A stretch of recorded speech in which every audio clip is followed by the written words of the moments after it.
kinikilingan na partido yung Facebook, wala tayong magawa dahil private daw. Naniniwala ba kayo doon? Kasi para sa akin, katulad halimbawa ng mga telepono, dati private naman ng telephone na companies noong araw. Pero if it is imbued with public interest, meron tayong doon, meron tayong stake. Pwedeng pakialaman ng bayan yon. Pwede nating i-regulate. Dapat patas ang laban kahit sa Facebook, kahit Instagram, Twitter, or kung ano pa man. Kasi doon tayo nag-uusap eh. It is a digital town square. Pero, kung mapapansin nyo, tuwing merong issue, napakadaling patayin ng boses natin. Pero yung boses nila, ulit-ulit, pati artista. Tama? Napakahirap kung ganun po ang laban natin. Hindi na tayo makakapagpalit ng representasyon kung gusto natin paltan. Hindi natin masasabi kung hindi natin gusto yung pamamalakad sa bayan natin. May bayad po kasi talaga ang kalayaan. Handa ba kayo magbayad? Dapat po talaga may bayad ang kalayaan. Pero sana hindi dugo. Sana po yung magsalita tayo, pwede na.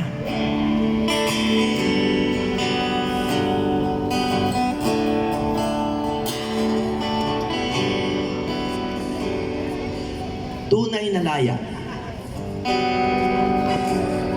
Kay tagal na natin hiwa-hiwalay.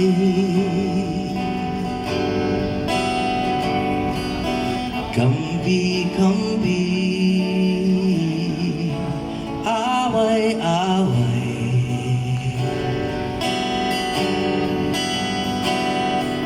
Tingnan mong tunay ang buhay ng masa, malayo pa sa malaya.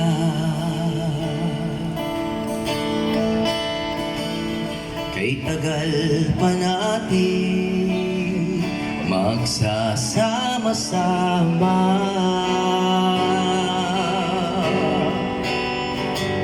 Simula pa lamang, kumbaga sa drama.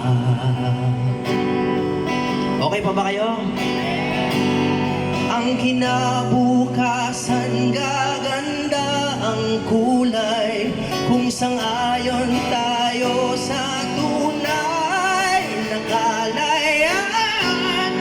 Pinaglalaban ang kalayaan, may kabayaran. Nararapat lumaban isang pinuno, ang sukli ng bayan, masunuring puso. Kung sabay-sabay natin makamit ang tuntunin, makakamit na ng bansa ang tunay na laya. Tunay na laya. Laya. Kailan pa ba natin makikilala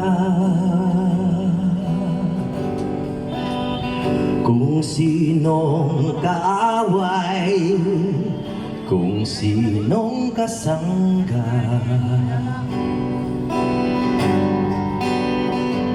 Sama-sama, sino ang mag-aadya? Patago na tayong dinaya.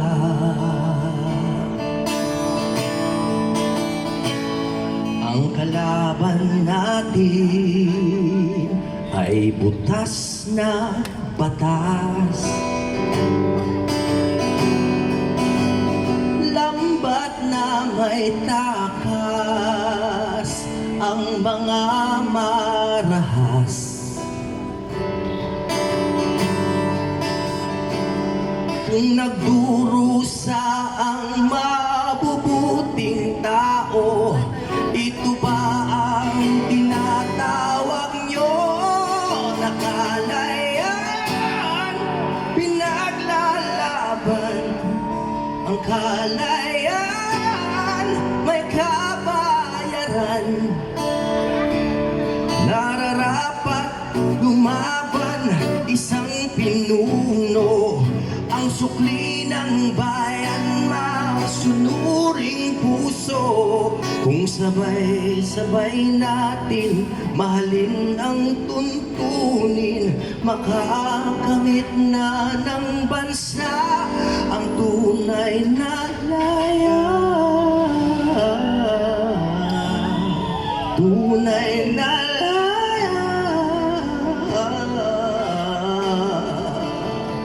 Lumaya.